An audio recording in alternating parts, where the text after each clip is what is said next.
meus filhos de gente. Chegou a hora de mais uma história, chegou a hora da nossa história. E eu quero convidar você aí em casa, com seu papai, com sua mamãe, tá bom? Para você abrir a sua Bíblia no segundo livro de Reis, tá bom?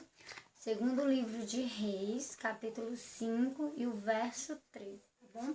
Que é onde está registrada a nossa história bíblica de hoje, tá bom? Segundas Reis 5 e 13, que diz assim: Então chegaram-se a ele os seus servos e lhe falaram e disseram: Meu pai, se o profeta te disser alguma grande coisa, porventura não a farás?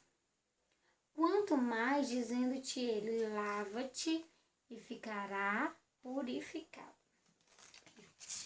Essa história, que está no capítulo 5 de Segundas Reis, fala sobre um homem muito importante. Ele era chefe de soldados, ele era chefe de um exército. E no seu tempo, ele era alguém de destaque, ele era uma pessoa importante. Ele era como um capitão numa companhia, tá bom? De soldados. E aí aquele homem de grande influência, muito conhecido na sua região, no seu país, que era o país da Síria, que já havia ganhado muitas guerras, conquistado muitas nações, está agora sofrendo de um problema físico, de uma doença. Bom, ele tinha uma enfermidade chamada lepra. E no seu tempo, na sua época, uma vez que a medicina não era tão avançada quanto temos hoje, ou ainda que ela fosse avançada a seu tempo, infelizmente a medicina não podia ajudar aquele homem. E um certo dia alguém chega para a esposa dele e diz assim: Minha senhora, se o meu patrão conhecer o profeta, o homem de Deus que há em Israel, com certeza ele ficará curado. E aquela mulher, a esposa daquele grande homem que era Naamã, fala para ele e diz: Olha, a minha criada, a qual vocês trouxeram cativa, trouxeram presa, trouxeram para me servir de Israel, ela disse que lá na terra dela tem um homem de Deus.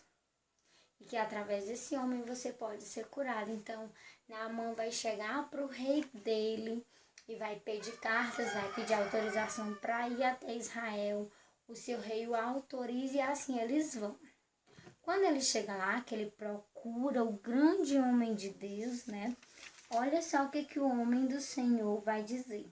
Quando ele chega a Eliseu, Eliseu vai dizer assim: Ei, criado, diga para Naamã que se ele quiser ficar limpo, ele vá e lave-se 7 vezes no Rio Jordão.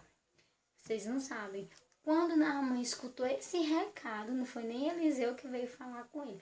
Quando Naamã escutou esse recado, ele ficou muito chateado, muito indignado. Como que eu saio, tão importante que eu sou, saio da Síria e venho aqui, simplesmente esse profeta me manda um criado e ainda mais me dá um recado desses, que eu vá banhar lá no Rio Jordão por um acaso.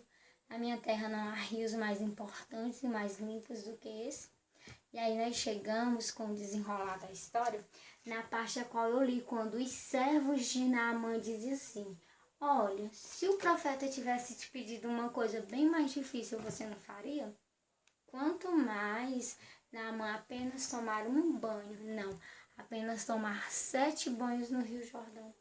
E assim Naamã, com seu coração quebrantado, transformado, ele resolve ir ao Rio Jordão e lá mergulhar 7 vezes. Não era um banho qualquer. Naamã precisava dar 7 mergulhos, tá bom?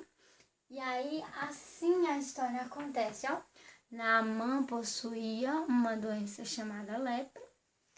E ele, incomodado com aquilo, vai em busca da cura, de algo que pudesse solucionar aquele problema. E Eliseu disse que ele deveria dar 7 banhos no Rio Jordão. Com muito insistir, tá bom? Naamã resolve ir e Naamã faz isso, ó. Dá aquele mergulho e primeiro mergulho, nada aconteceu. São 7, né? Então vamos lá. Segundo mergulho bem profundo e... Nossa, Naamã continua do mesmo jeito.